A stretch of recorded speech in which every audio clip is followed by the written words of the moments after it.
CBSE exams आ रही है, क्या आएगा उनके एग्जाम में इस बार? 20% सिलेबस होता है, जैसे 80% क्वेश्चन आते हैं। सीबीएसई सेट कैसे करता है पेपर? एवरेज बच्चा कैसे टॉपर बन सकता है? आप अपना मोटिवेशन ढूंढ जाओ। How do you relax your mind?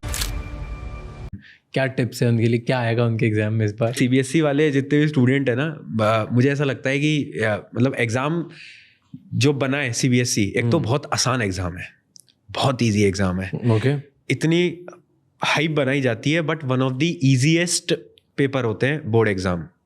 10th के हो चाहे 12th के हो, बहुत आराम से हो सकते हैं। अगर एक स्टूडेंट है जो ज्यादा नहीं पढ़ रहा है ना, उसको या तो तुम एक अपना दोस्त पकड़ लो बहुत अच्छा, जो तुम्हें बता दे, और उससे पूछ लो कि क्या क्या इंपॉर्टेंट है, कैसे क्या आने वाला है। या तो आप अपने टीचर या किसी के थ्रू पूछ लो, क्योंकि अगर आपको ये क्रैक हो गया ना कि ये इंपॉर्टेंट है, ये टॉपिक्स मैं पढ़ सकता हूँ, है ना। वैसे एक ये रूल भी होता है 80-20, हाँ, जिससे मतलब मोस्टली पेपर आपका आ रहा होता है, 20% सिलेबस होता है, जैसे 80% क्वेश्चन आते हैं, तो ये अप्लाई होता है। यहाँ पर तो बहुत होता है, स्ट्रिक्टली अप्लाई होता है। तो वो 20% पता कर लो, बस काम वहां पर आपका इजीली खत्म हो जाएगा। और दूसरी चीज कैसे पता कर सकते हैं? बहुत सिंपल है।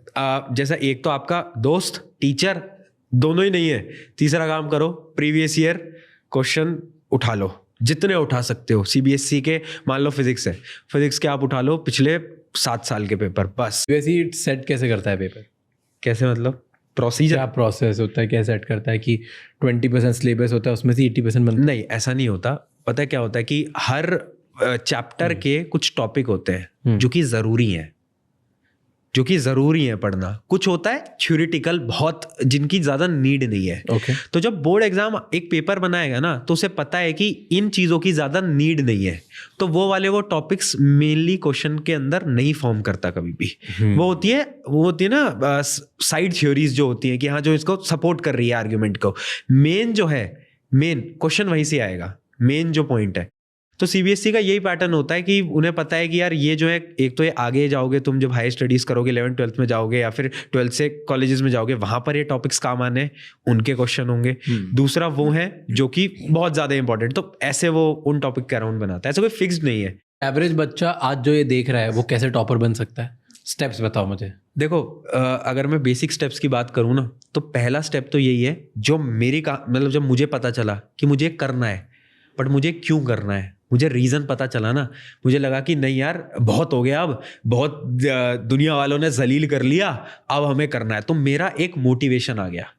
तो पहली चीज़ होती है कि आप अपना मोटिवेशन ढूंढ लो कि आपको करना क्यों है। अगर रीज़न नहीं पता होगा, 1, 2, 3 दिन 4 दिन बाद वही हालत आ जाएगी फिर से, है ना। तो पहला तो यही है कि आप अपनी मोटिवेशन ढूंढ लो, अपना रीज़न ढूंढ लो।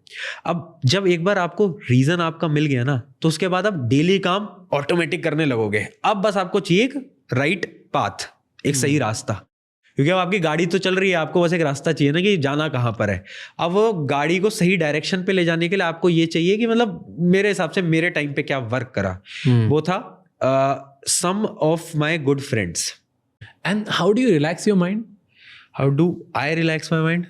How do you relax your mind and how to relax mind? क्योंकि दिमाग का एक सबसे बड़ी प्रॉब्लम है, सब लोग बोलते हैं कि यार हमारा माइंड ओवर थिंकिंग में रहता है, स्ट्रेस्ड रहता है, बहुत बड़ी सबसे बड़ी प्रॉब्लम। इसके लिए ना I find out such a good strategy जो मेरे लिए बहुत वर्क करती है। सब ट्राई कर सकते हैं। एक पेपर निकालो, हाफ पार्ट में डिवाइड करो, एक तरफ लिखो ए, एक तरफ लिखो बी पार्ट। अब लिखो अपनी ओवर थिंकिंग ऊपर पहले, कि मेरी ओवर थिंकिंग क्या है, मेरी ओवर थिंकिंग ये है, वो है, मेरा काम में मैं कुछ अच्छा कर रहा हूँ या नहीं कर रहा, या फिर मेरी उनसे लड़ाई हो गई, उनसे झगड़ा हो गया, ये मेरी ओवर थिंकिंग है इस दिन की। अब ए या बी पार्ट है। ए पार्ट वो है जिनका आप कुछ कर सकते हो, बी पार्ट वो है जिनका आप कुछ नहीं कर सकते। अब मैं अपने करियर में क्या आगे करूंगा, उसका मैं कुछ कर सकता हूँ। मेरी किसी से लड़ाई हुई है, उसका मैं कुछ कर सकता हूँ, मैं उसको अभी फोन मिला के बात कर सकता हूँ कि यार भाई कुछ प्रॉब्लम तो नहीं है, वो मैं कर सकता हूँ। कुछ ऐसी ओवर थिंकिंग होती है जो कि पास्ट की होती हैं, कि उस टाइम पे ये हो गया था, या फ्यूचर की है। उन ओवर थिंकिंग्स आती हैं बी पार्ट में, जिसमें कि मैं कुछ नहीं कर सकता। अब ये जब मैंने लिख लिया ना, इन ओवर थिंकिंग में कुछ नहीं कर सकता, उसको मैं कट कर देता हूँ। ये मेरी लाइफ की प्रॉब्लम नहीं है, मेरी लाइफ की प्रॉब्लम ये है, और अब उन पे काम करना है मुझे बस। That's a good way to do it. Yeah. हाय राज भाई, कैसे हो भाई? एकदम बढ़िया, एकदम बढ़िया। आ जाओ। How old are you? 23. 23? Yeah. My birth of date 2001. भाई क्या बात है। राइट Shit, ये तो मैं छोटे भाई से भी छोटा है।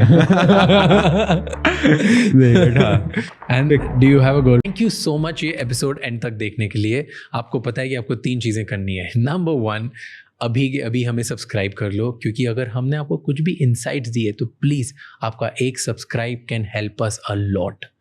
नंबर 2, कमेंट करके हमें बताओ कि और कौन से गेस्ट हैं जिनके साथ आप चाहते हैं कि हम पॉडकास्ट बनाएं, और उनसे क्या क्वेश्चंस पूछें ताकि हम आपके लिए और बेहतर एंड वैल्यूएबल इनसाइट्स ला सकें।